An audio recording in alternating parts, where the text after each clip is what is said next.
Bien, bonjour et bienvenue à ceux qui nous rejoignent à distance pour ce culte 26 avril 2026. Le temps passe tellement vite, n'est-ce pas? Voilà, je vous invite à ouvrir la parole de Dieu. On va continuer notre promenade, accompagner les pèlerins dans les cantiques des degrés. 131, psaume 131 aujourd'hui. Je crois qu'on va juste finir ça avant qu'on parte. Donc ces cantiques qui étaient psalmodiés par les pèlerins en direction vers le temple étant pas simplement un bâtiment, mais le lieu où Dieu faisait la paix à travers le sacrifice, en symbole à l'époque, et en réalité avec Christ. Psaume 131, cantique des degrés de David. Éternel, je n'ai ni un cœur qui s'enfle, ni des regards hautains. Je ne m'occupe pas de choses trop grandes et trop élevées pour moi. Loin de là, j'ai l'âme calme et tranquille, comme un enfant sevré qui est auprès de sa mère. J'ai l'âme comme un enfant sevré. Israël, mets ton espoir en l'Éternel, dès maintenant et à jamais. Et ici, le psalmiste n'est pas en train de proclamer sa propre gloire, ses capacités et tout ça, mais il nous montre dans quel état d'esprit il est, un homme au repos et qui sait qui il est. Et nous voyons donc un homme qui est enseigné par la parole de Dieu. Et la réponse vraiment à son état, c'est dans ce dernier verset. Il met son espoir, il exhorte Israël, le peuple de Dieu, à mettre son espoir en l'Éternel. Pourquoi? Parce que lui-même a fait cela, et c'est ainsi qu'il peut être quelqu'un qui n'a pas un cœur qui s'enfle, ni des regards hautains, qui sait exactement où il est. Et on voit que c'est de David, donc l'homme selon le cœur de Dieu. Bon, lui n'était pas vraiment au courant de ça, c'est nous, mais c'est le roi d'Israël, le grand roi d'Israël. Parce que même si la gloire de Salomon était plus grande que celle de David, nous savons que Salomon n'a pas fini aussi bien que son père.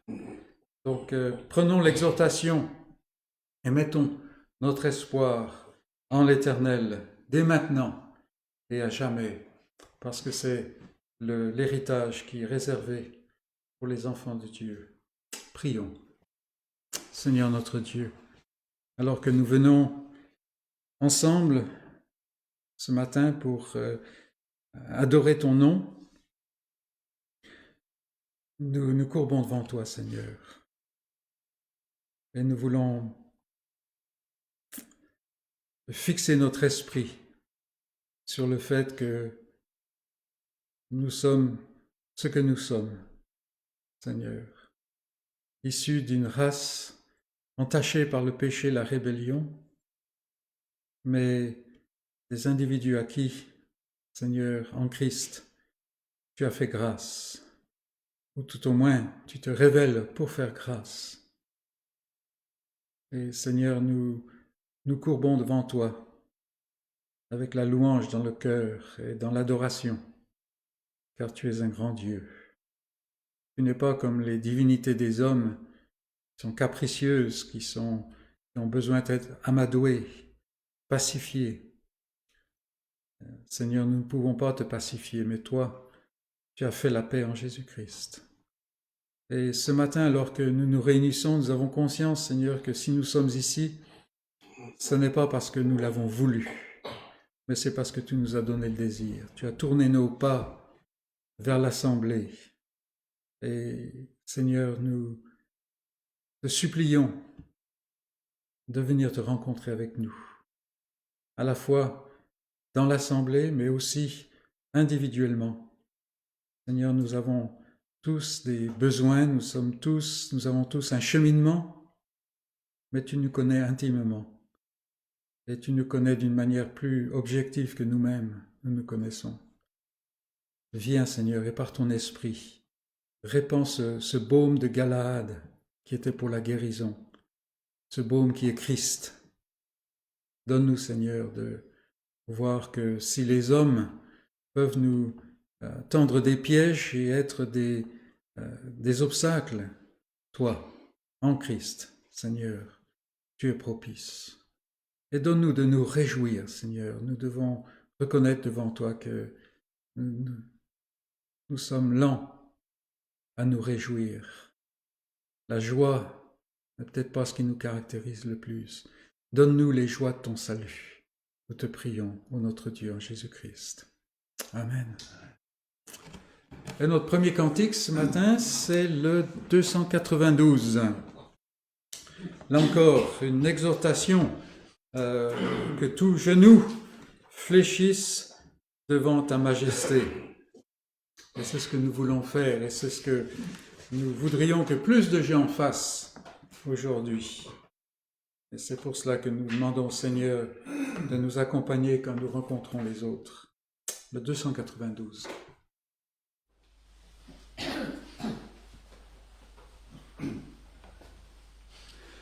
Que tout genou fléchisse devant ta majesté, et qu'aujourd'hui je puisse lâcher ma volonté. Oui, devant toi je plie, je me courbe, mon roi, je pleure et m'humilie, et c'est un don de toi.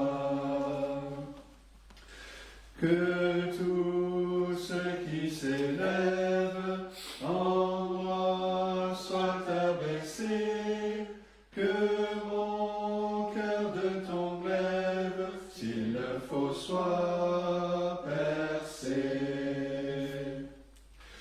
Mourir, mais c'est renaître, et vivre désormais, ô courbe tout mon être, à tes pieds pour jamais. Amen. Pour notre première lecture, nous allons dans le premier livre de Samuel. C'est un passage avec des passages et des livres avec lesquels nous ne sommes pas trop familiers, peut-être, ce qui est dommage. Mais là encore, on a des bons commentaires qui viennent.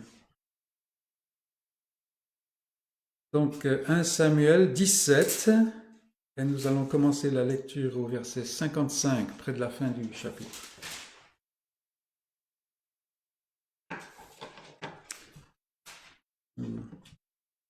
Si on connaît le passage, on sait qu'on a déjà vu l'épisode avec Goliath. David est encore tout jeune. Il a été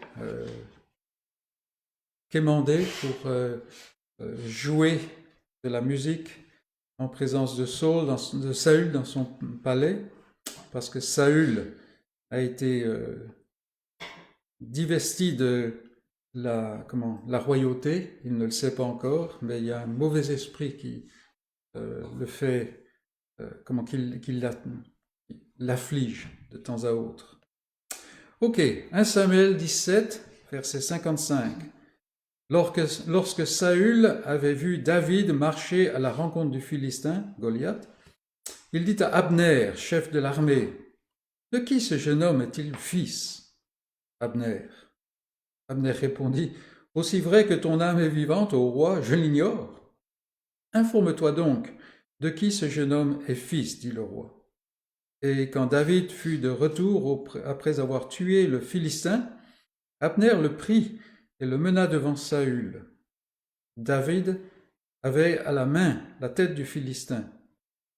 Saül lui dit, « De qui es-tu fils, jeune homme ?» Et David répondit, « Je suis fils de ton serviteur Isaïe, Bethléemite. » David avait achevé de parler à Saül, et dès lors, l'âme de Jonathan, fils de Saül, fut attachée à l'âme de David, et Jonathan l'aima comme son âme. Ce même jour, Saül retint David et ne le laissa pas retourner dans la maison de son père. Jonathan fit alliance avec David, parce qu'il l'aimait comme son âme. Il ôta le manteau qu'il portait pour le donner à David, et il lui donna ses vêtements, même son épée, son arc et sa ceinture. David allait et réussissait partout où l'envoyait Saül. Il fut mis par Saül à la tête des gens de guerre, et il plaisait à tout le peuple, même aux serviteurs de Saül. Comme il revenait lors du retour de David, après qu'il eut tué le Philistin, les femmes sortirent de toutes les villes d'Israël au-devant du roi Saül, en chantant et en dansant au son des tambourins et des triangles, et en poussant des cris de joie. Les femmes qui chantaient se répondaient les unes aux autres et disaient Saül a frappé, c'est 1000, et David, c'est 10 000. Saül fut très irrité, et cela lui déplut. Il dit, on en donne 10 000 à David, et c'est à moi que l'on donne les 1000. Il ne lui manque plus que la royauté. Et Saül regarda David d'un mauvais œil à partir de ce jour et dans la suite. Le lendemain, le mauvais esprit venant de Dieu saisit Saül, qui eut des accès de délire au milieu de la maison. David jouait comme les autres jours et jouait de l'harpe, et Saül avait sa lance à la main.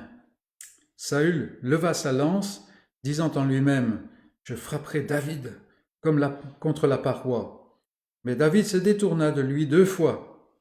Saül craignait la présence de David, parce que l'Éternel était avec David, et s'était retiré de lui, Saül. Il l'éloigna de sa personne et l'établit chef de 1000 hommes. David sortait et rentrait à la tête du peuple. Il réussissait dans toutes ses entreprises, et l'Éternel était avec lui. Saül, voyant qu'il réussissait toujours, avait peur de lui. Mais tout Israël et Juda aimaient David parce qu'il sortait et rentrait à leur tête. Et c'est ici la parole de Dieu. Un passage qui nous fait poser beaucoup de questions, je suppose, mais où nous voyons celui qui a été oint par Dieu dans la maison de son père. Vous vous rappelez peut-être les circonstances avec Samuel qui est venu, tous les fils d'Isaïe qui sont passés devant lui et il a dit « Ah, mais celui-là, il est fort, c'est certainement loin de l'Éternel. » Non, c'était le petit qu'on avait oublié au champ qui venait. Et ici, on voit comme quoi ceux qui sont contre l'Éternel, comme Saül, n'est-ce pas, qui s'est élevé contre l'Éternel, qui a voulu prendre la place du sacrificateur, alors ils ont de la haine pour celui que Dieu a choisi. Mais au contraire, on voit avec Jonathan, le beau passage là qu'aujourd'hui il y a des gens qui tordent, mais comment Jonathan, c'était un homme selon Dieu, le fils de Saül, comme quoi il était attaché d'une manière, comme il dit, mais comme son âme était attachée à l'âme de David. Et dans l'Église, dans le peuple de Dieu, nous avons ce privilège qu'on peut être attaché avec des gens d'une manière qui dépasse tout ce que les hommes, de manière humaine, peuvent penser, imaginer. Cette merveille, ce grand privilège que nous avons dans l'Église. Et c'est pour cela que l'assemblée des croyants est tellement importante et tellement riche, n'est-ce pas?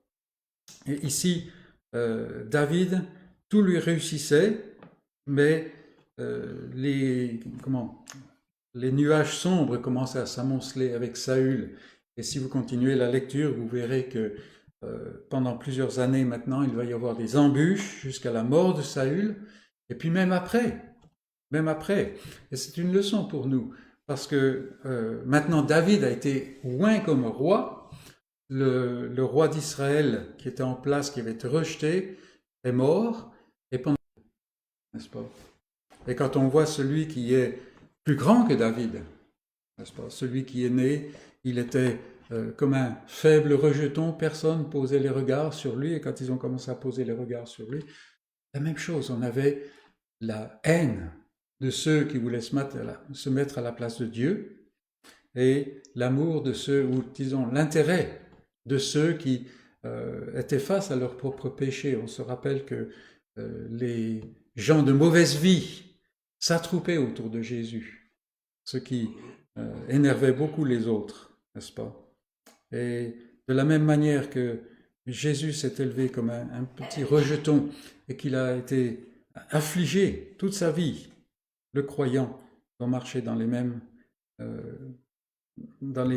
traces, les mêmes pas. Mais en même temps, il y a cette union à la fois avec Christ, mais avec son peuple. Et est-ce que nous avons besoin peut-être de nous focaliser davantage sur le privilège qu'on a avec l'union? J'étais frappé par le fait qu'on peut être en contact avec un frère ou une sœur de l'autre côté du monde, n'est-ce pas? Et en fait, il y a une union, même des gens qu'on ne va jamais rencontrer ici-bas, hein, et si on les rencontre, on n'arrive même pas à parler leur langue, ni eux la nôtre, n'est-ce pas? Mais on est plus unis que ceux de chair et de sang. C'est quelque chose qui est, qui est renversant, quoi. Mais il nous faut c'est un trésor, c'est quelque chose de grande valeur. Et c'est tout en Christ, n'est-ce pas? Chantons maintenant au 305. Cantique 305. Seul refuge de mon âme, je veux m'appuyer sur toi. Si souvent nous faisons la bêtise de trouver des appuis sur toutes sortes de choses, mais ce sont des roseaux cassés. 305.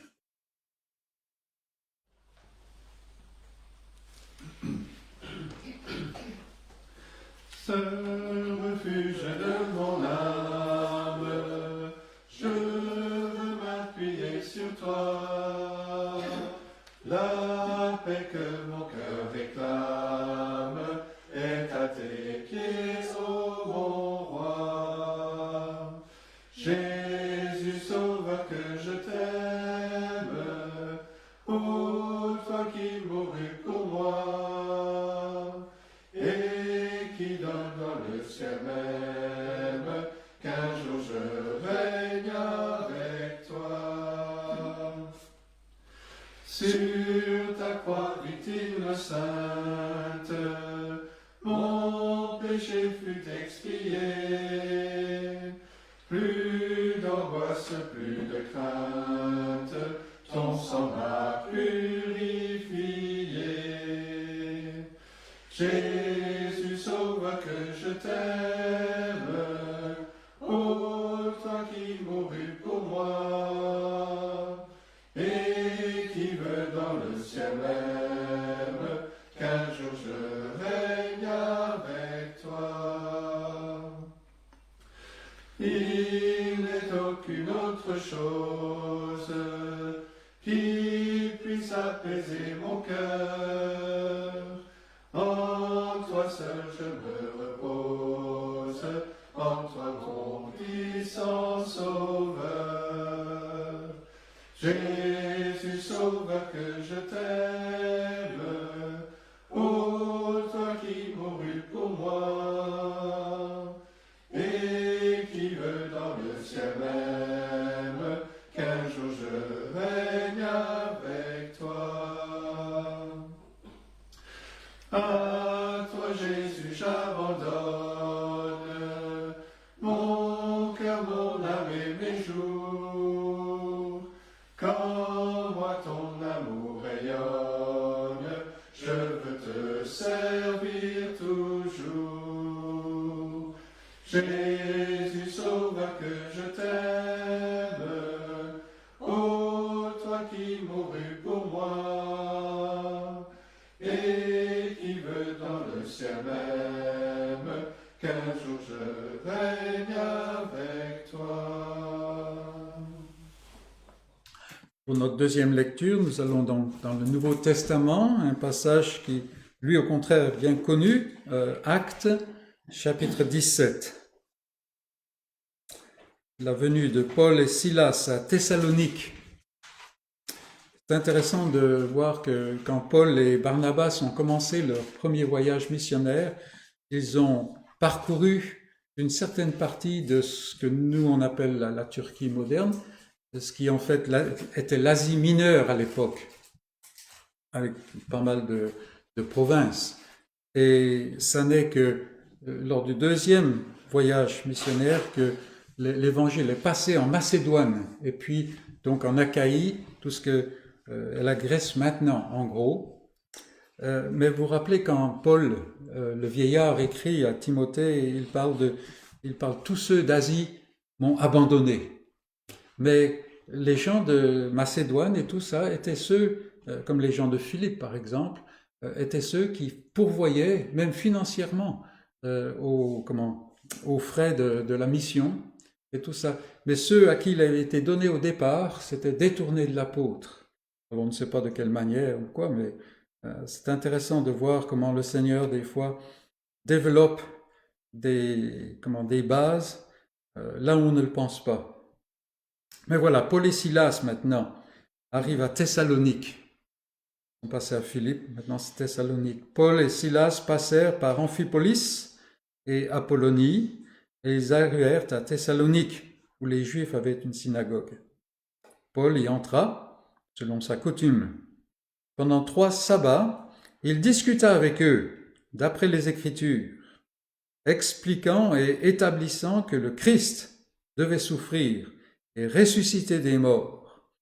Et Jésus, que je vous annonce, disait-il, c'est lui qui est le Christ. Quelques-uns d'entre eux furent persuadés et se joignirent à Paul et à Silas, ainsi qu'une grande multitude de Grecs craignant Dieu, et beaucoup de femmes de qualité.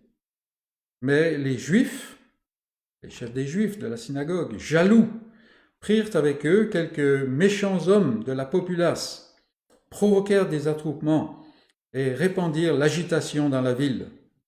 Ils se rendirent à la maison de Jason et ils cherchèrent Paul et Silas pour les amener vers le peuple. Ne les ayant pas trouvés, ils traînèrent Jason et quelques frères devant les magistrats de la ville en criant « Ces gens qui ont bouleversé le monde sont aussi venus ici, et Jason les a reçus. Ils agissent tous contre les édits de César, disant qu'il y a un autre roi, Jésus. » Par ces paroles, ils émurent la foule et les magistrats qui ne laissèrent aller Jason et les autres qu'après avoir obtenu d'eux une caution. Aussitôt les frères firent partir de nuit Paul et Silas pour Bérée, la ville suivante. Lorsqu'ils furent arrivés, ils entrèrent dans la synagogue des Juifs. Ces Juifs avaient des sentiments plus nobles que ceux de Thessalonique. Ils reçurent la parole avec beaucoup d'empressement. Et ils examinaient chaque jour les Écritures pour voir si ce qu'on leur disait était exact. Plusieurs d'entre eux crurent, ainsi que beaucoup de femmes grecques de distinction et beaucoup d'hommes. Mais quand les Juifs de Thessalonique surent que Paul annonçait aussi à Bérée la parole de Dieu, ils vinrent y agiter la foule. Alors les frères firent aussitôt partir Paul du côté de la mer. Silas et Timothée restèrent à Bérée. Et c'est ici la parole de Dieu. Et dans ces passages, nous voyons la parole de la grâce qui se répand. Toujours quelque chose de merveilleux qui arrive dans des endroits. On a l'habitude de penser à Thessalonique, les lettres aux Thessaloniciens, mais à cette époque-là, ils arrivent dans un endroit qui est vierge au niveau de la foi. Il y a des Juifs, et c'est tout. Mais il faut discuter avec les Juifs. Et c'est intéressant de voir. Alors quand c'est discuter, c'est pas simplement de la conversation. Paul était là, les manches retroussées, si je dirais, à se défendre en fait l'évangile. Et ça montre qu'en fait ces Juifs avaient un bagage énorme, étant juifs, mais ils n'incluaient pas Christ. Et c'est très intéressant. Je ne sais pas si vous avez remarqué le message de Paul, verset 3, expliquant et établissant que le Christ devait souffrir et ressusciter des morts. Et en fait, c'est le point que les apôtres ont pris le plus longtemps à intégrer. Vous vous rappelez quand Jésus annonce ce qui doit se passer à Jérusalem. Même Pierre le reprend. Il dit, mais à Dieu ne plaise, parce que un Messie souffrant n'était pas dans leurs pensées, ce n'était pas possible. Alors qu'il était dans leurs Écritures, tellement clairement. Et ici, nous voyons la même chose qu'à l'époque de David, n'est-ce pas? Des gens sont touchés, et est-ce que vous avez remarqué tout de suite quand ils viennent à la maison de Jason, déjà, il y a quelqu'un pour recevoir les apôtres, les missionnaires on dira plutôt, et puis ils entraînent Jason et les frères devant les magistrats. Il y a déjà des frères, et c'est pas plus de 3 semaines, hein. C'est vraiment fantastique de voir cela, mais on a d'une part des gens qui sont convaincus et prêts à être, à être persécutés pour l'évangile. Et puis il y a ceux qui deviennent fous furieux face au fait que Jésus est prêché. Et vous avez vu la rage de l'ennemi. Parce que ça, c'est pas simplement la chair et le sang, c'est pas simplement les Juifs, il y avait quelqu'un derrière eux. Mais quand ils entendent « Ah, ça se passe aussi à Béré », mais ils peuvent pas avoir de calme tant qu'ils sont pas allés faire le cirque à Béré et monter la foule contre les missionnaires. Et Paul est jeté en dehors de Thessalonique, mais l'évangile a pris racine, n'est-ce pas? Et c'est quelque chose de merveilleux. Et il faut qu'on ressaisisse cette dynamique, n'est-ce pas? C'est quelque chose de fort, je ne sais pas comment est-ce qu'il faut le dire. Mais l'évangile, c'est une puissance. Et c'est ce mot, dunamis, n'est-ce pas? Et quand les gens ont trouvé cette matière qui était si explosive, la seule idée qu'ils avaient pour trouver un nom, c'est ce mot. Voilà. Et l'évangile, c'est encore plus que la dynamite, n'est-ce pas? C'est quelque chose qui a la puissance de création, de recréation. Et donc, nous nous réjouissons de cela. Et nous voulons dire, mais Seigneur, ce que tu as fait à cette époque-là, fais aujourd'hui, dans nos vies, par nos vies et autour de nous. Prions, venons devant lui. Seigneur notre Dieu, quand nous lisons ces passages, si nous faisons attention, nous sentons, si on peut parler ainsi, ton cœur vibrer. Parce que Seigneur, tu es jour après jour à la recherche de tes élus. Non pas que tu les découvres, tu sais qui ils sont. Leurs noms sont marqués dans ton livre de vie, dès avant la fondation du monde, et ces noms étaient sur le pectoral du grand souverain sacrificateur, écartelés sur la croix. Mais Seigneur, tu les recherches selon ce que tu as décidé. Et jour après jour, aujourd'hui encore, Seigneur, tu te révèles à des cœurs qui sont dans les ténèbres, des cœurs qui sont remplis de rébellion, des cœurs qui vont regarder toute la beauté qui nous entoure et qui vont célébrer la nature et non pas le Créateur. Ô notre Dieu, déploie ta droite de nouveau. Nous avons tendance à parler des jours de petites choses pour nos jours, Seigneur, mais nous voulons te voir à l'œuvre, Seigneur. Nous voulons, Seigneur, voir cette puissance de l'Esprit, cette puissance de l'Évangile se manifester et, Seigneur, des vies transformées. Nous-mêmes, Seigneur, nous avons l'impression, le sentiment de vivre à mi-régime. Combien de fois, Seigneur, nous vivons comme si nous étions simplement du monde. Pardonne-nous. Et Seigneur, par ton esprit et ta parole, réveille-nous, enflamme-nous, si bien que, Seigneur, ce monde va nous être étriqué, on va être mal à l'aise dans ce monde. Désirer ce jour, Seigneur, où on verra la différence entre le juste et l'injuste, où la justice régnera. Seigneur, ce ne sont pas des chimères, des rêves simplement, c'est la réalité que ta parole annonce. Et entre-temps, Seigneur, nous te prions que ton esprit puisse toucher tous ces cœurs. Nous avons beaucoup de gens autour de nous et dans nos familles que nous aimons, Seigneur, et qui ne te connaissent pas, qui sont suspendus au-dessus de l'enfer. Et ce n'est que la faiblesse de nos pensées qui ne nous font pas trembler, Seigneur. Oh, nous te prions pour ceux qui sont à notre contact. Donne-nous, Seigneur, de parler, d'avoir les paroles, d'avoir les actes qui pourront toucher leur cœur. Non pas que nous sommes capables en nous-mêmes. Notre capacité vient de toi. Et en Jésus-Christ, la voie est ouverte, l'accès est libre maintenant, et ton esprit peut venir. Ô notre Dieu, réveille-nous. Réveille-nous au niveau personnel, réveille-nous en tant qu'assemblée, réveille-nous aussi dans notre situation dans le monde, afin que nous soyons une odeur de Christ pour tous ceux qui nous entourent. Que les gens ne puissent pas ignorer le fait que tu nous as fait passer du royaume des ténèbres à la lumière admirable de ton Fils.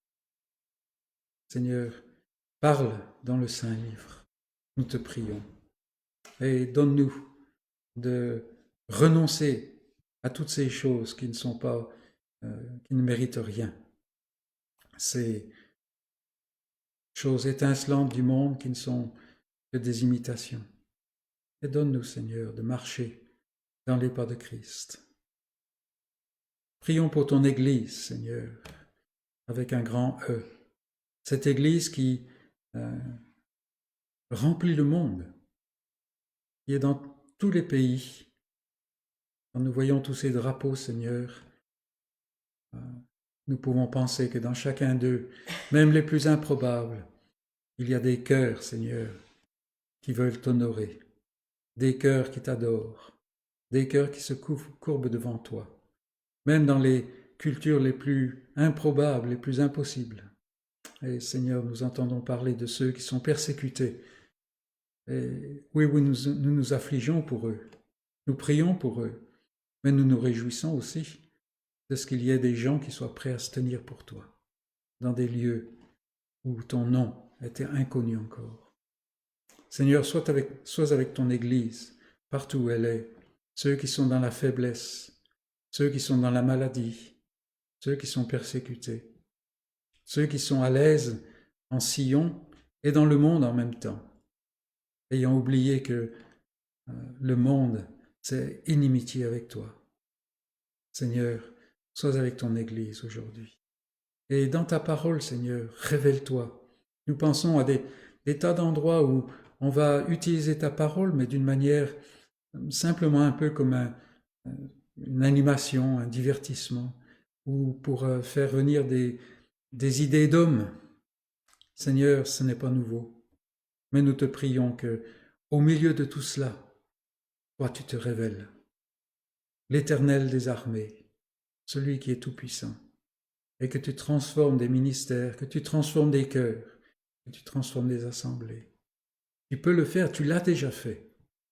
Tu l'as même fait à la mesure de notre monde, il y a des siècles. Tu peux le faire encore, tu n'as pas changé. Nous te prions, Seigneur, pour ces choses. Et si le monde pense que nous sommes des naïfs, Seigneur, nous préférons être des naïfs pour toi que des sages pour le monde. Oh Seigneur, sois avec nous, sois avec Philippe quand il se lève. Donne-lui la clarté de langage, clarté de pensée, mais surtout, Seigneur, donne-lui l'onction de ton esprit, afin que nous puissions entendre ta voix. Et sois avec nous qui écoutons. Seigneur, si souvent il y a des tas de choses qui militent, qui attirent notre attention loin de la parole. Seigneur, protège-nous. Ferme-nous dans le creux de ta main, que nous soyons protégés. Et remplis-nous de la joie du salut qui est en Christ, car nous te le demandons dans son nom. Amen. Bien, avant le message, nous allons chanter au 72. 72, parce que nous voulons dire à celui qui va prêcher la parole, c'est de lui qu'il faut nous parler. Rien n'est comparable à toi, mon Sauveur. Rien n'est souhaitable comme ta faveur. Numéro 72.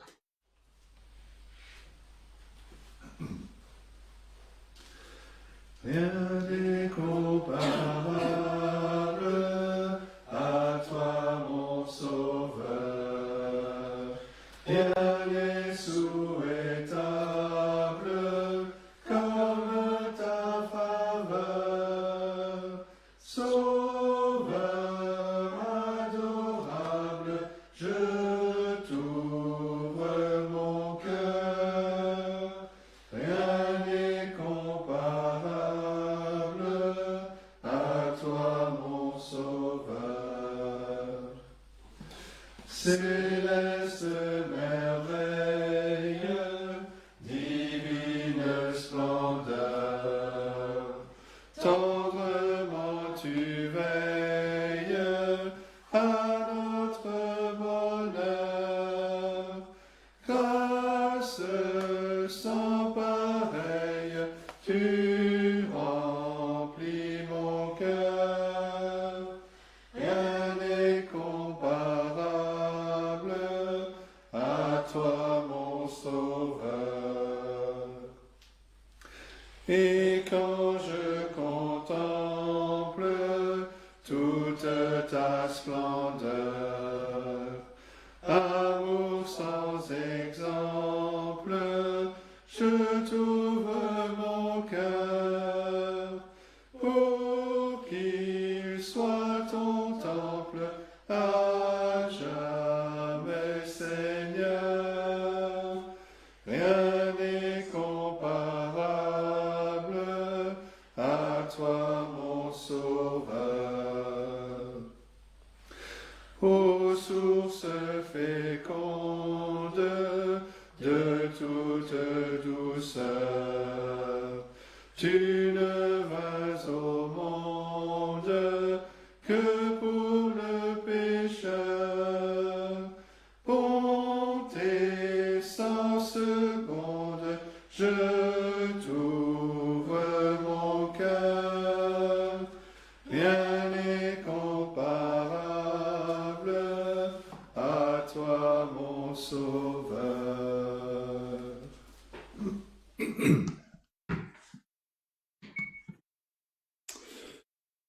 Bien, je vous invite à ouvrir la parole de Dieu dans la lettre de Paul aux Colossiens. Nous poursuivons notre étude de cette lettre. Ce matin, nous allons regarder les versets 8 à 10 du chapitre 2. Colossiens chapitre 2, les versets 8 à 10. Et nous commençons donc la lecture au verset 8. Voici la parole de Dieu. Prenez garde que personne ne fasse de vous sa proie par la philosophie et par une vaine tromperie, s'appuyant sur la tradition des hommes, sur les principes élémentaires du monde, et non sur Christ. Car en lui habite corporellement toute la plénitude de la divinité. Vous avez tout pleinement en lui, qui est le chef de toute domination et de toute autorité. Et c'est la parole de Dieu. Imaginez un instant une religion qui enseigne que l'homme est un être spirituel immortel, qui s'appelle Tétan, et qui parvient à la survie en s'élevant vers son état naturel qui est semblable à celui d'une divinité. Les Tétans, après avoir créé l'univers il y a plusieurs milliards d'années, ils ont jugé nécessaire de se construire un corps, mais au cours du processus, ils ont oublié leur nature spirituelle, immortelle et divine. Et puis à cela, il faut rajouter qu'il y a des millions d'années, un tyran maléfique du nom de Xenu a envoyé des Tétans tourmentés pour affliger nos âmes. Et le but de la vie est de s'élever grâce à une série de traitements thérapeutiques associés à de bonnes actions qui nous libèrent des pensées douloureuses et des tétans négatifs. Une fois qu'un tétan est éclairé, il ou elle peut entamer son ascension spirituelle vers la divinité. C'est très particulier, mais cette religion existe, même si dans beaucoup de pays, et en France en particulier, elle est déclarée comme une secte. Elle s'appelle la scientologie, l'étude de la connaissance, fondée par un certain Ron Hubbard dans les années 50. Et cet homme serait parvenu à ses prétendues révélations après une expérience de mort imminente. Il a développé ses idées dans des romans de science-fiction. Aujourd'hui, on estime qu'il y a plus de 10 millions d'adeptes dans le monde. Et quand on regarde, on pourrait se demander pourquoi une personne adhérerait à une telle religion qui exige de renoncer au contrôle de sa vie et de son argent. Et la réponse, c'est que les gens cherchent.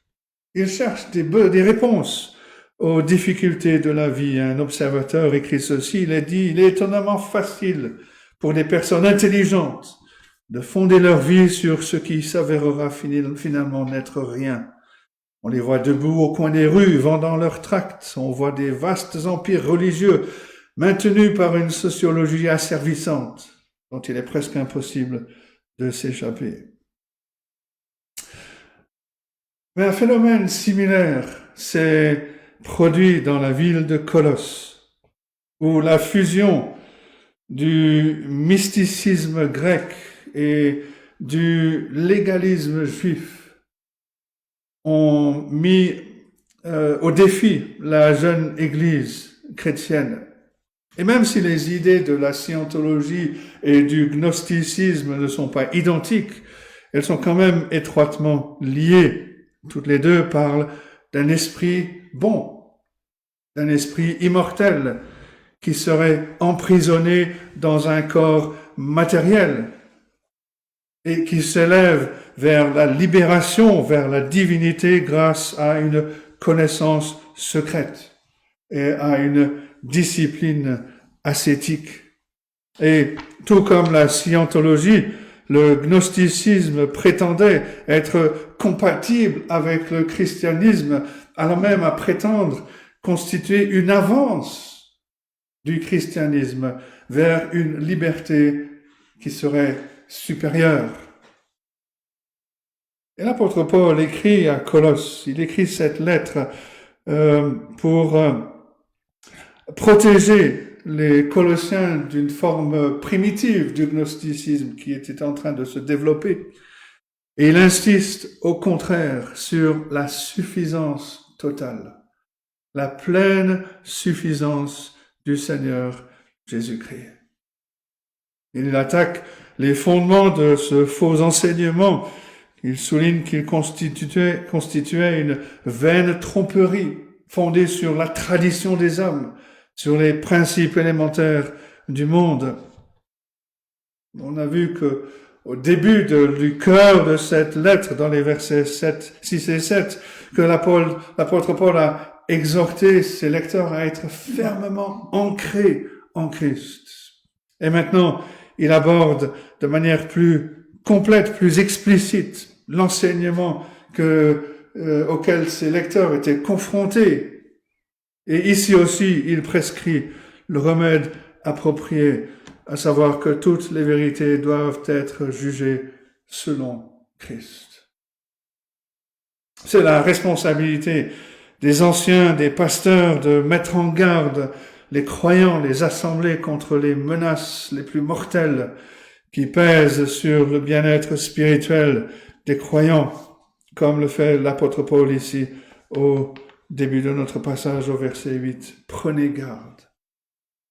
Prenez garde que personne ne fasse de vous sa proie. Le danger était réel. Le danger était imminent.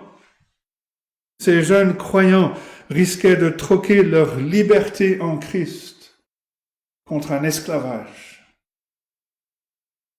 Et cela nous amène donc au premier point, le rival de Christ. Le mot que Paul utilise ici, qui est traduit par proie, dans d'autres versions, il est traduit par le terme captif. C'est un mot qui désigne les prisonniers qui étaient emmenés en temps de guerre, ou alors qui désigne aussi les jeunes filles qui étaient enlevées par des brigands. Et cela suggère, ce langage, les mots que l'apôtre Paul utilise, suggèrent que les motivations des faux docteurs étaient loin d'être louables. Au lieu de commettre des erreurs par inadvertance, ces enseignants, ces faux enseignants égaraient leurs disciples de manière intentionnelle. Et puisque les croyants à Colosse avaient été délivrés de la puissance des ténèbres, comme le Paul le dit au chapitre 1, verset 13, ils devaient veiller à ne pas retomber dans le piège. Et donc au début, à partir de ce verset 8 de ce passage, dans cette lettre, l'apôtre Paul donne des précisions sur la menace qui pèse sur les Colossiens. Il qualifie le rival de Christ, si on peut l'appeler ainsi, de philosophie, de vaine tromperie, tout comme il avait mis en garde au verset 4 contre le risque d'être induit en erreur par des discours séduisants.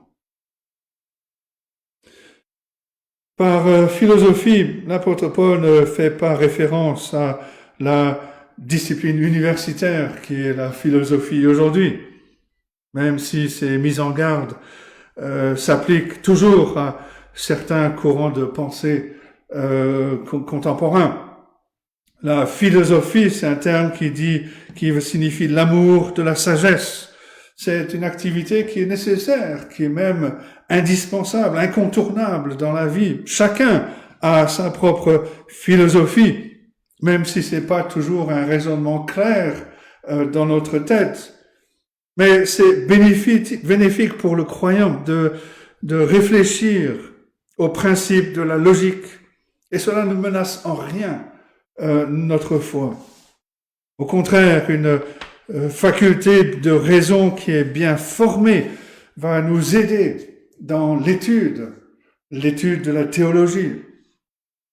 Une étude appropriée de la philosophie peut forger des esprits solides, une foi plus stable.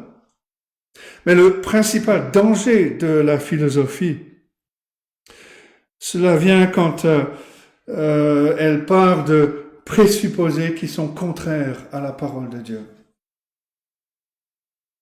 En particulier, en ce qui concerne les questions qui dépassent la raison humaine, telles que la nature de Dieu, le moyen, le chemin du salut.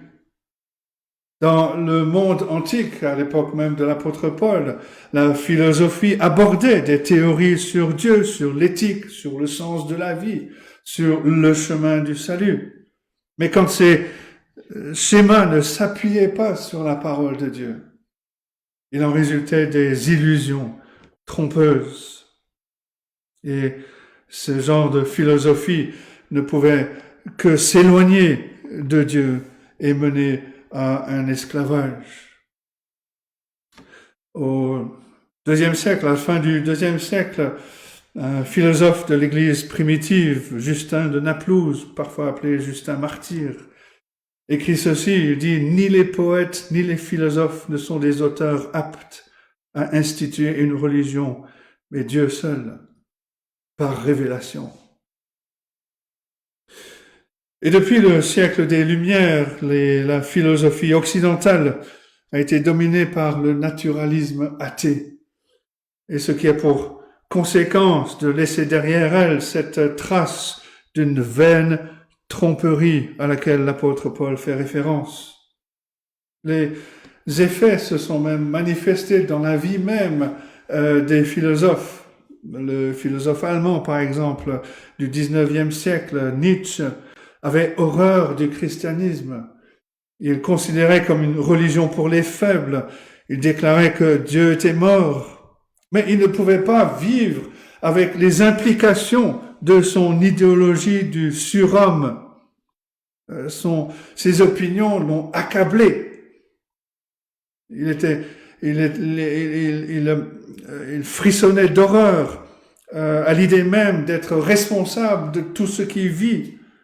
Et face à l'impossibilité de tout cela, à l'âge de 44 ans, Nietzsche est tombé dans la folie. On peut penser dans ce pays, la France, à l'existentialiste Jean-Paul Sartre, qui résume sa vision de la vie en parlant de superflu. Il écrit dans son roman La nausée, nous étions un tas d'existences, mal à l'aise, gênés par nous-mêmes, nous n'avions pas la moindre raison d'être là. Chacun confus se sentait superflu par rapport aux autres. Moi-même aussi, j'étais superflu. Je rêvais vaguement de me tuer pour faire disparaître au moins une de ces existences superflues, mais même ma mort aurait été superflue.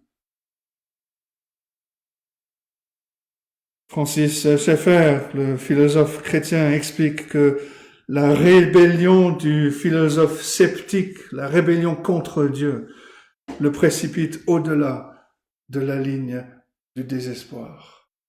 Et il cite le diagnostic de l'apôtre Paul dans Romains 1, versets 21 et 22. Ayant connu Dieu, ils ne l'ont point glorifié comme Dieu. Ils ne lui ont point rendu grâce, mais ils se sont égarés dans leurs pensées. Leur cœur sans intelligence a été plongé dans les ténèbres. Se vantant d'être sages, ils sont devenus fous. Romains 1, versets 21 et 22. Et on doit donc en tirer la leçon suivante. Une pensée saine doit découler d'une réponse fidèle à la vérité révélée par Dieu. Un philosophe sensé est conscient de la limite de son intellect. Il sait que son esprit est lui aussi affecté par sa nature pécheresse. Et il est donc disposé à se laisser enseigner par l'Esprit Saint.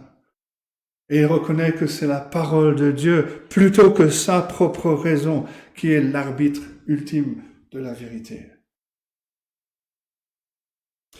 La ville de Colosse était envahie par des philosophes vides de sens et trompeurs. Les points communs avec un gnosticisme naissant sont nombreux, associés à un mysticisme juif par une communauté qui s'était installée là, venant de Babylone.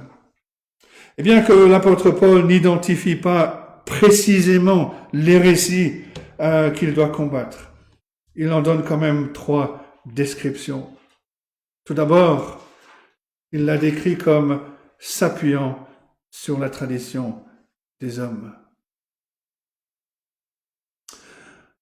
Dans le monde antique, les écoles philosophiques transmettaient leurs idées de maître en maître, et chacun s'appuyant sur son prédécesseur, présentant le vénérable héritage comme le fondement de son autorité. Et cela nous rappelle les pharisiens. Donc Paul lui-même a fait partie de cette secte des pharisiens. La manière dont ils ont alourdi la loi de Dieu en y ajoutant des coutumes, des règles humaines qui ont imposé un fardeau lourd sur le peuple juif. Et le Seigneur Jésus les a réprimandés. Marc 7, verset 8. Vous abandonnez le commandement de Dieu et vous observez la tradition des hommes. Dans le monde de l'apôtre Paul, la tradition antique garantissait l'excellence et le caractère sacré de la connaissance. Si c'était ancien, alors c'était considéré comme bon. Aujourd'hui, le simple fait qu'une idée soit nouvelle suffit à lui conférer une crédibilité. Ou alors, la tradition moderne fait appel à l'autorité de la science, même quand des absurdités comme la notion récente de la transition de genre sont imposées à la société. Une philosophie antique pouvait s'appuyer sur de grands noms comme Platon, Aristote, pour étayer sa tradition. Aujourd'hui et pendant des années, les sectes religieuses comme la scientologie ont recruté des stars d'Hollywood, en sachant que leur célébrité allait leur conférer une crédibilité aux yeux du grand public. Mais les sources humaines de crédibilité ne peuvent pas constituer un fondement suffisant pour la vérité. Et l'apôtre Paul l'avait bien compris. Paul va discréditer cette philosophie en disant qu'il s'agit d'une tradition d'origine humaine. Et il l'oppose à la révélation divine que les Colossiens ont reçue dans l'Évangile. Cette hérésie s'appuie sur les traditions des hommes. La deuxième description que fait l'apôtre Paul de cette philosophie de la vaine tromperie, c'est qu'elle s'appuie sur les principes élémentaires du monde. C'est un passage qui est difficile. Les experts ont du mal à expliquer l'expression que Paul utilise. Le mot élémentaire désignait à l'origine les rudiments de la compréhension, les bases d'une langue, l'ABC de la langue, le rudiment. C'est un terme qui est aussi utilisé pour désigner les substances élémentaires dont on pensait que le cosmos était composé. La terre, l'eau, l'air, le feu, les élémentaires. Mais cette expression, les principes élémentaires, est aussi parfois traduit les esprits élémentaires. Et cela peut faire référence à la croyance selon laquelle les étoiles contrôlent le destin humain et qu'elles-mêmes, les étoiles, sont sous le contrôle d'esprits divins. Et donc l'apôtre Paul inclut probablement dans sa critique la pratique qui consistait à apaiser les anges et les autres esprits pour assurer une bénédiction.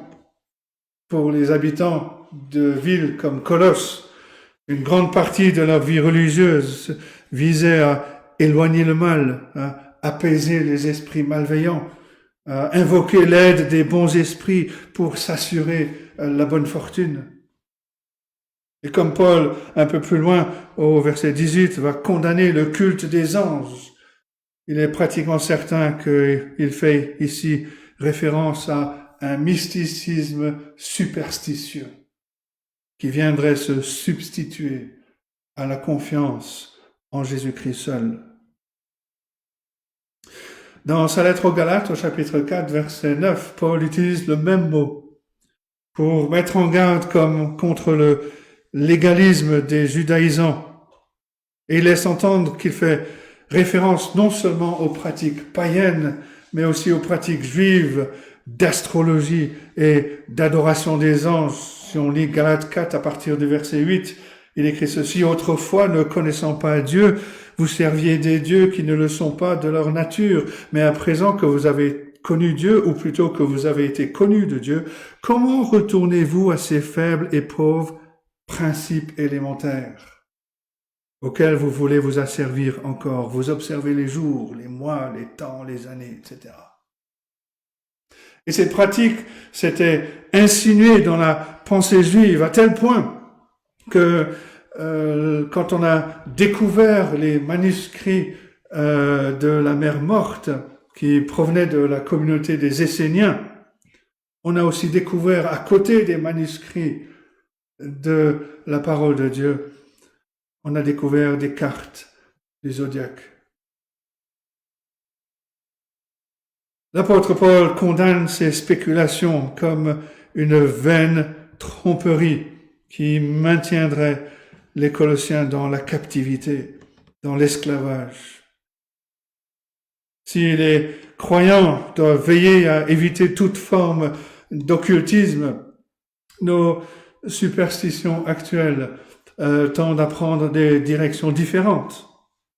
Par exemple, dans certaines églises pentecôtistes, le parler en langue et la guérison par la foi prennent non seulement une forme pour laquelle il n'existe aucun fondement biblique, mais ils sont également censés offrir une vie plus puissante que celle que procure la vie par la foi en Jésus-Christ. Et cela en s'appuyant sur des techniques et des connaissances secrètes.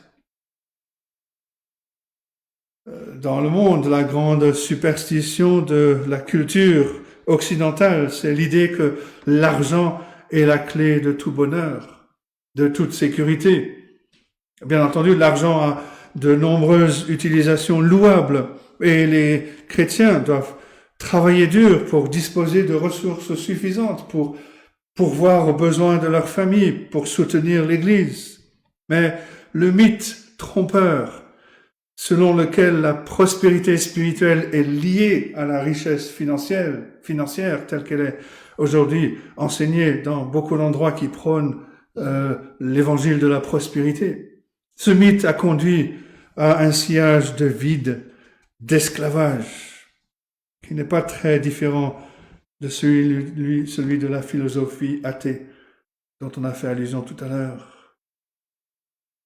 Et donc en ce qui concerne les principes élémentaires du monde ou les esprits élémentaires du monde, on peut conclure à juste titre que ce que ces hérésies proposaient n'était pas un progrès dans la connaissance spirituelle, mais un retour à l'enfance spirituelle, voire même à une doctrine démoniaque.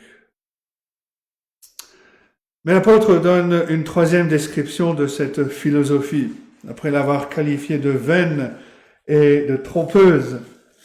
Et cette troisième description apporte la solution aux problèmes auxquels sont confrontés les Colossiens. Cette philosophie humaine ne s'appuie pas sur Christ. Verset 8. Selon l'apôtre Paul, ce qui est le plus inquiétant dans une religion trompeuse, dans une philosophie trompeuse, c'est qu'elle s'oppose au Seigneur Jésus-Christ, tant dans sa personne que dans son œuvre. Quand la philosophie vaine et vide remplace le Seigneur Jésus-Christ comme source de vérité, l'Évangile est perdu. Si cette philosophie vaine et vide était pour les Colossiens un rival qui leur était présenté, un rival du Seigneur Jésus-Christ, l'apôtre Paul nous dit que le Seigneur Jésus-Christ est la norme selon laquelle ils doivent juger toutes choses. Le Seigneur Jésus-Christ est la révélation parfaite du Père. Il est le chemin, la vérité et la vie. Jean 14, 6.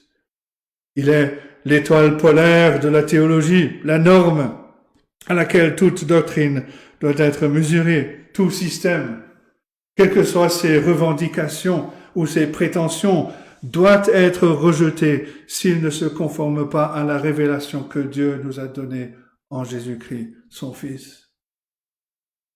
Et la raison pour laquelle le Seigneur Jésus-Christ est lui-même la norme de notre foi, Paul le met en évidence au verset 9.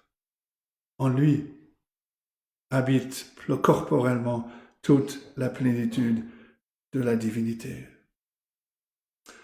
C'est ici l'une des affirmations bibliques les plus explicites de la divinité de Jésus-Christ. Quand Paul parle de toute la plénitude de la divinité qui est en Christ, il signifie que le Seigneur Jésus-Christ est lui-même Dieu. Il est pleinement Dieu. Tout ce qui est Dieu se trouve en Christ. Le fait que la divinité habite corporellement renvoie à ce que les théologiens appellent l'union hypostatique. Le Seigneur Jésus-Christ est une seule personne, dotée d'une nature pleinement divine, ainsi que d'une nature pleinement humaine. Il est Dieu et homme, et aucune de ces natures n'est diminuée par l'autre. L'accent mis par l'apôtre Paul sur la présence, sur l'incarnation de Dieu, signifie que Dieu est entré si pleinement dans notre monde que les bénédictions divines ne se trouvent et ne peuvent être recherchées qu'en Jésus-Christ seul et nulle part ailleurs. Calvin résume cela et dit « Dieu s'est manifesté à nous pleinement et parfaitement en Christ. » Et comme les traditions humaines et l'apaisement des esprits nous éloignent de Christ, détournent notre foi de lui en tant que sauveur pleinement suffisant, elles nous prennent en otage. Et Paul dit, veillez, prenez garde. En tant que Dieu incarné et pleinement homme, le Seigneur Jésus-Christ offre une vérité qui prime sur toutes les autres prétentions. Les faux enseignants avançaient une méthode rituelle pour accéder à une vision béatifique. Mais le Seigneur Jésus-Christ affirme, « Celui qui m'a vu a vu le Père. » Jean 14, verset 9. Les philosophes vaniteux enseignaient des méthodes pour apaiser les esprits qui nous barrent l'accès au ciel. Mais le Seigneur Jésus-Christ affirme, « La vie éternelle, c'est qu'ils te connaissent, toi le seul vrai Dieu, et celui que tu as envoyé, Jésus-Christ. » Jean 17, verset 3. Les rivaux de Jésus-Christ mettaient l'accent sur un renoncement strict à soi-même comme une clé pour l'admission au ciel. Et l'apôtre Paul oriente plutôt notre foi vers le Seigneur Jésus-Christ, et comme il le dira un peu plus loin, a effacé l'acte dont les ordonnances nous condamnaient, qui subsistait contre nous. Il l'a éliminé en le clouant à la croix, verset 14. La norme du Seigneur Jésus-Christ nous aide aussi à faire preuve de discernement face aux questions mineures, aux questions d'importance secondaire. Par exemple, les croyants peuvent avoir des goûts musicaux variés, ce est un sujet qui revêt une certaine importance, mais il ne doit pas détourner l'Église de son témoignage fondamental envers le Seigneur Jésus-Christ, de la joie que les croyants trouvent en lui. Un chrétien qui préfère adorer selon un style traditionnel, même si Christ n'est pas présent, ou alors qui préfère adorer selon un style contemporain, là où Christ est absent, ce chrétien a perdu la priorité fondamentale de sa foi. C'est d'être et d'adorer le Seigneur Jésus-Christ là où il est. Quand il s'agit de questions fondamentales, ou plutôt de questions controversées, comme les dons charismatiques, le parler en langue, même sans aborder la question de leur validité, il faut se poser la question, se demander, est-ce que ces pratiques nous conduisent vers le Seigneur Jésus-Christ, ou est-ce qu'elles nous éloignent de lui et de son œuvre accomplie? Et quand il s'agit d'autres questions dans notre témoignage, le récit biblique de la création, l'opposition au péché de l'avortement, la norme du Seigneur Jésus-Christ nous enseigne à connecter notre message au Seigneur lui-même et à sa grâce pour les pécheurs. Tout ce que nous faisons en tant que chrétiens, qu'il s'agisse de l'éducation des enfants, de militer publiquement et politiquement, ou là d'enseigner la parole, la norme de Christ nous interpelle par l'exigence de Paul que le Seigneur Jésus-Christ soit en tout le premier. L'apôtre Paul a mis en garde les Colossiens contre le risque de se laisser entraîner par une philosophie vaine et creuse fondée sur les traditions humaines, centrées sur les principes des esprits élémentaires et qui ne s'appuient pas sur Christ. Et il conclut cet avertissement en soulignant les bienfaits dont jouissent les croyants grâce au règne du Seigneur Jésus-Christ. Non seulement la plénitude de la divinité se trouve en Jésus-Christ, mais, comme il le dit, puisque vous avez tout pleinement en lui. Le croyant ne doit chercher le salut nulle part ailleurs. Et c'est le deuxième point, le règne de Jésus-Christ. Quand Paul dit que les chrétiens ont tout pleinement en lui, il veut dire que par notre union avec Christ par la foi, on possède tout ce qui est nécessaire pour la vie éternelle. Et on peut décomposer cette plénitude en trois aspects. Notre connaissance de Dieu, notre justification devant Dieu, notre croissance en tant que peuple de Dieu. En ce qui concerne la connaissance de Dieu, tout ce dont on a besoin se trouve dans la révélation de son Fils, le Seigneur Jésus-Christ. En ce qui concerne la justification, on bénéficie du pardon des péchés par le sang que le Seigneur Jésus a versé pour nous à la croix de Golgotha. Et c'est sa justice qui nous est imputée, qui est mise à notre compte par la foi. Et pour la croissance, le Seigneur Jésus-Christ envoie l'Esprit Saint pour qu'il habite en nous avec puissance. On pourrait décrire l'œuvre de l'Esprit au moyen d'une analogie. Une aiguille qui est touchée par un aimant se tourne vers le pôle magnétique. De la même manière, le cœur humain qui est touché, qui est vivifié par l'Esprit de Jésus-Christ se tourne vers Dieu et vers sa parole et y trouve le repos.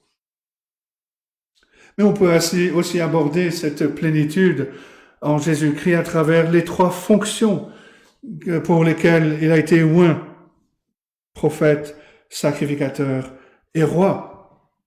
En tant que prophète ultime et véritable, la parole de Jésus-Christ dans le Nouveau Testament fournit cette règle de foi selon laquelle toute affirmation humaine sera jugée. On ne doit avoir rien d'autre que ce qu'il nous enseigne, parce qu'il enseigne à son Église toute la volonté du Père. En tant que notre sacrificateur, le Seigneur Jésus offre son propre sang comme seul sacrifice nécessaire à l'expiation des péchés. Il offre sa vie, il offre son corps, il verse son sang. En sa qualité de roi, nous avons un chef qui nous guide avec amour et vérité, jusqu'à ce que nous habitions pour toujours dans la maison de l'Éternel, pour reprendre les paroles du psaume 23. Alors que le Seigneur Jésus-Christ règne depuis les cieux, son épée de la providence protège son peuple contre toutes les puissances du mal, tandis que l'on dépose nos épées à ses pieds. Nos vies terrestres résonneront dans l'éternité à travers le service, le témoignage que nous rendons à son nom. Et en parlant de la royauté du Seigneur Jésus-Christ, l'apôtre conclut son argumentation en soulignant que le Christ règne sur toute puissance menaçante. Verset 10, il est le chef de toute domination et de toute autorité. Il ne s'agit pas ici de déterminer exactement quel type de puissance spirituelle Paul a à l'esprit, mais il s'agit de savoir que quelles que soient les puissances menaçantes ou bienveillantes qui puissent exister, qu'il s'agisse d'anges ou de démons, elles sont toutes sous le contrôle du Seigneur Jésus-Christ qui est souverain.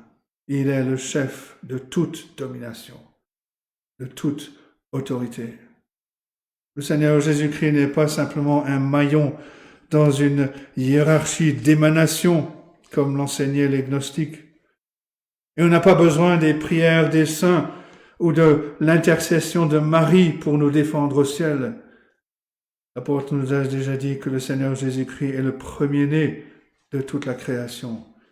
Il est l'héritier, Il est le Seigneur de toutes choses. Tout a été créé par lui et pour lui. Une personne qui a accès au président de la République française ne va pas perdre son temps à apaiser les caprices des secrétaires d'État, aussi puissants soient-ils dans leur propre nom. De même, le chrétien qui prend conscience de la seigneurie souveraine du roi Jésus-Christ, le Créateur, l'héritier de toutes choses, il se tournera vers lui et vers lui seul, recherchant la grâce qu'il accorde si librement comme la réponse à chaque besoin spirituel. Si la tradition humaine et le légalisme mystique sont vides, nous dit l'apôtre Paul, le Seigneur Jésus-Christ, lui, est plénitude. Il est vrai que les hommes et les femmes en viennent au monde brisés par le péché, assoiffés de la connaissance de Dieu. Et c'est pour cette raison que ceux qui sont égarés sont entraînés dans toutes sortes de philosophies vides ou de sectes totalitaires comme la scientologie. Mais le chrétien reçoit sa plénitude en Christ.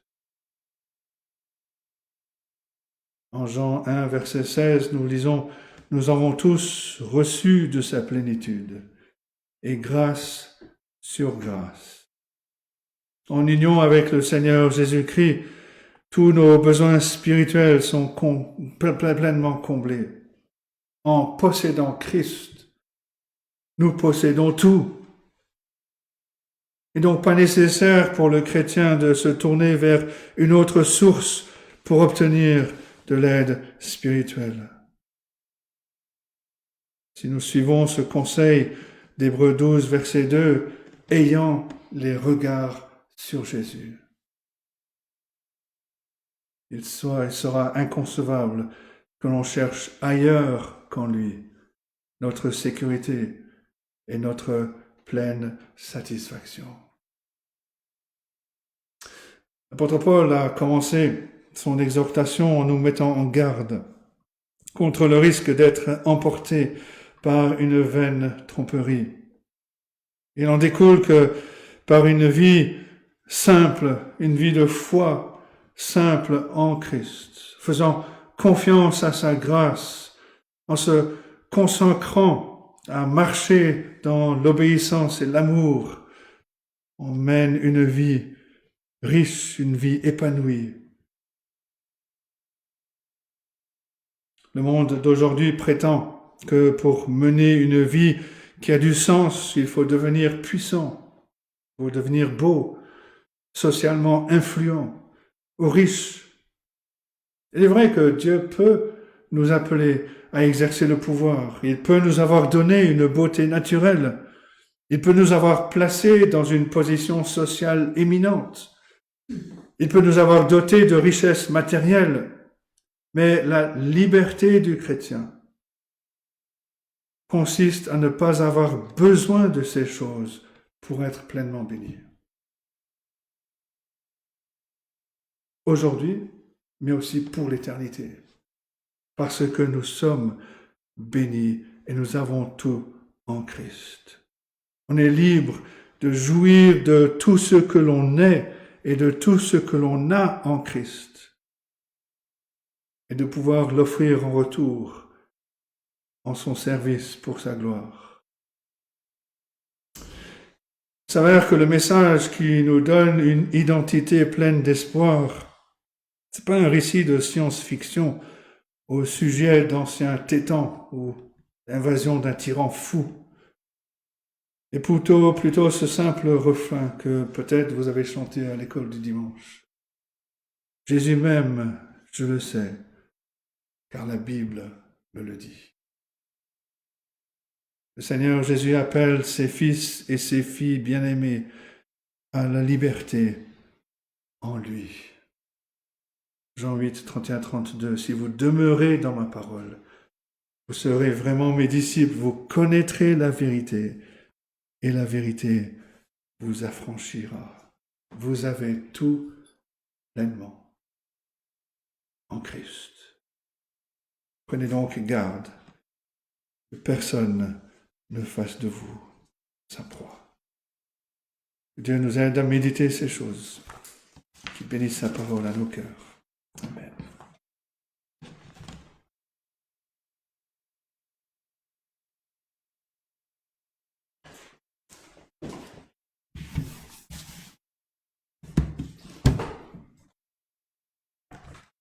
Nous allons terminer notre culte avec le chant du cantique 78. Dans les cieux et sur la terre, il n'est aucun nom plus doux, aucun que mon cœur préfère, au nom de Christ, mort pour nous. 78.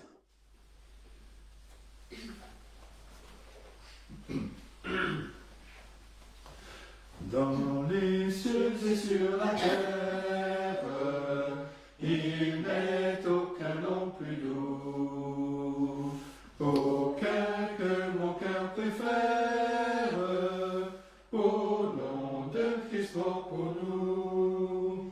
Quel beau nom,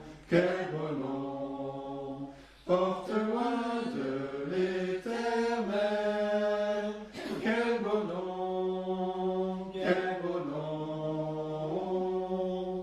que celui d'Emmanuel. Quelque grand que soit un homme, qu'il soit prince ou qu'il soit roi, de quelque nom qu'on le nomme, Jésus est plus grand pour moi. Quel beau nom, porte loin de l'éternel. Quel beau nom, que celui d'Emmanuel. Les séraphins, les archanges portent des noms glorieux, mais le plus beau nom des anges pourrait-il me rendre heureux? Quel beau nom, porte loin de l'éternel. Quel beau nom,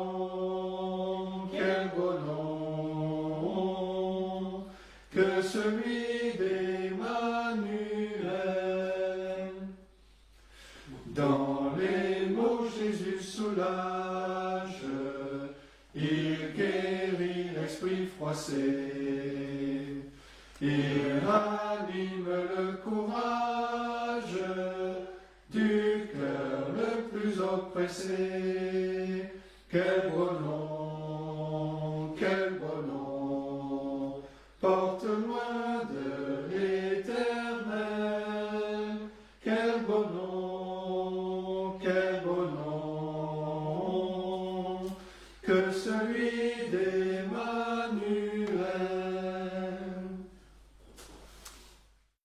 Et nous voici donc au terme de notre culte, du moment où nous nous séparons de nos amis qui suivent à distance.